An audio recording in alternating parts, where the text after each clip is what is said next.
The French and German leaders prepare to thrash out Europe's biggest headaches behind closed doors at an informal dinner. Gaza residents attacked the UN mission building after it suspended the reconstruction of homes destroyed during Israel's last operation. And American police, who used black suspects' mugshots for target practice, see angry web users donate their own photos instead.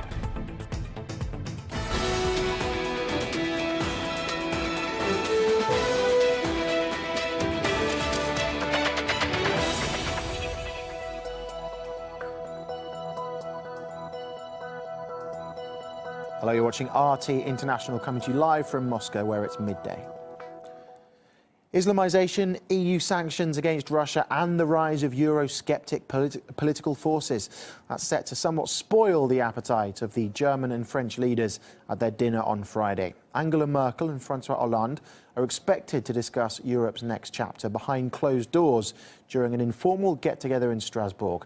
Here's RT's Murat Gazdiev.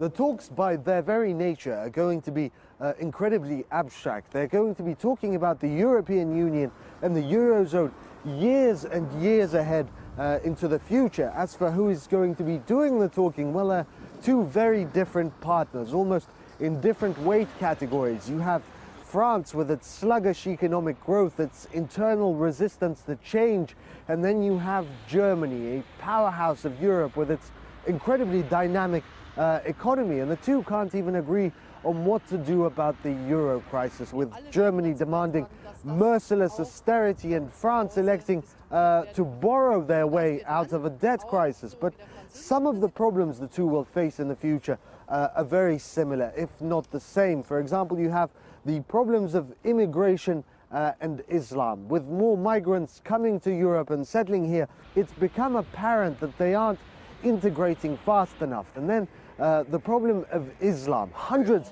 and hundreds of European citizens are fighting in Iraq, in Syria, in the ranks of the Islamic State as we speak.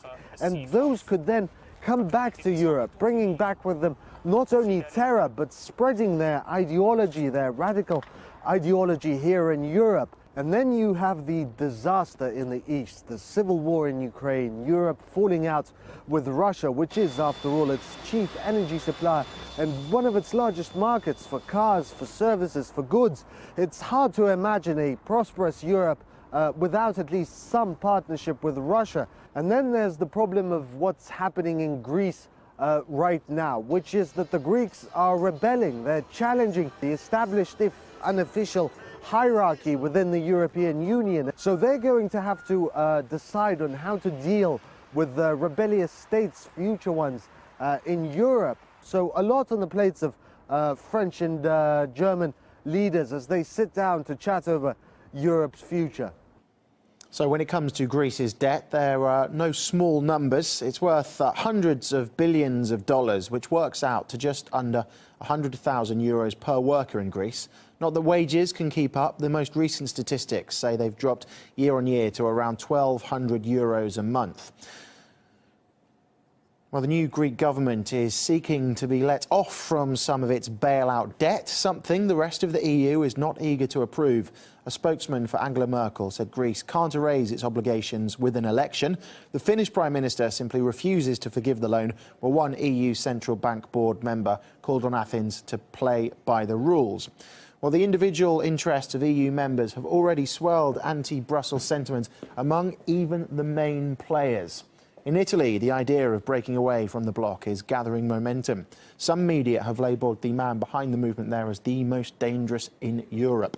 Leaving the EU is also now up for discussion in Hungary, where the Speaker of Parliament has been contemplating an exit. Paul Murphy, an Irish anti-austerity MP, says the bloc's leaders have brought this upon themselves. Billions of euros have been so-called, sent in a so-called bailout to Greece, to Ireland, to Portugal, but a tiny, tiny percentage of those euros have gone to assist ordinary people. They've generally gone onto the country's balance sheets and then back out of the country.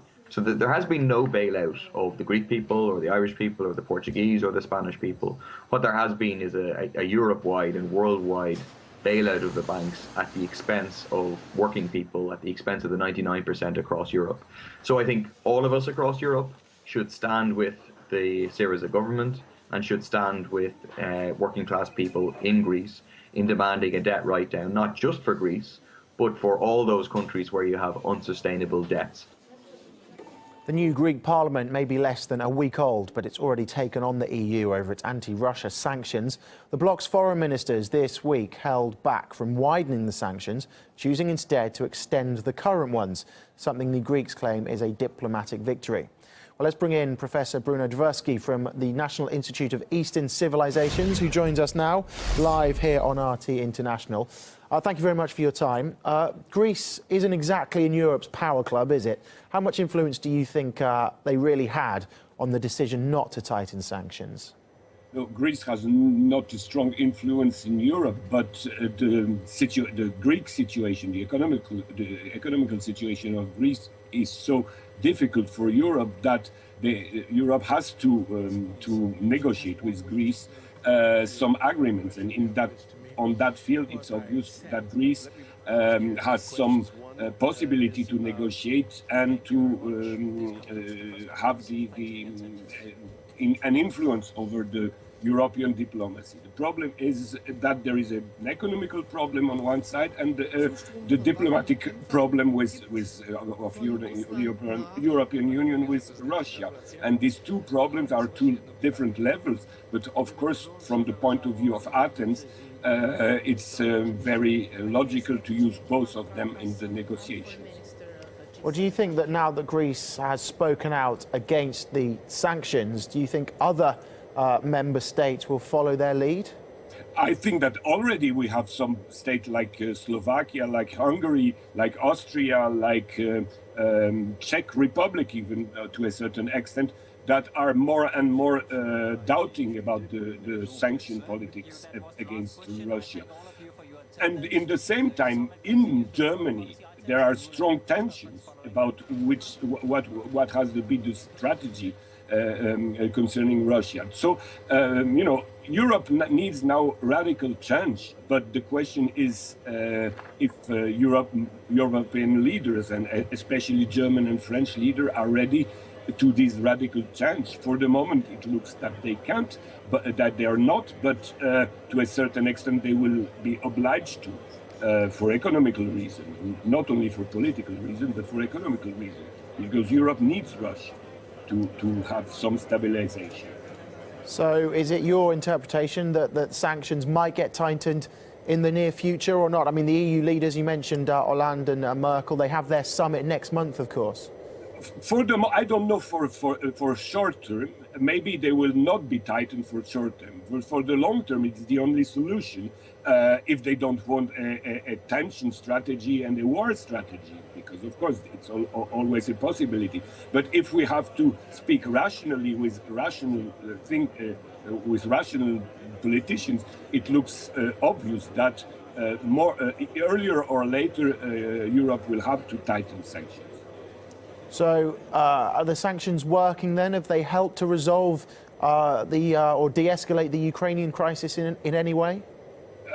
I don't know if Europe is ready now to stop the escalation in Ukraine, but it's the only solution for long term. So it looks for me that it will have to be done earlier or later, because Ukrainian situation is catastrophic, Greek situation is catastrophic, Middle East situation is for Europe catastrophic. So Europe has to change its policy. Of course, it's linked with the pressure Europe is having from United States. But I think even United States are in not a very good situation, so they will have to negotiate if we are not going toward a world war. But it's of course the situation which will be the worst one. If we think in Europe we have some rational politicians, they will have to negotiate with Russia about Ukraine, about Greece, about Middle East. Okay, Professor Bruno Dvorsky, thank you very much for that from the National Institute of Eastern Civilizations. Well, thank you very much. Residents in North Dakota are at risk of soon having dangerous waste dumped on their doorsteps. Ahead, we report on the American shale companies pushing to get toxic waste laws relaxed to cut costs amid depressed oil prices.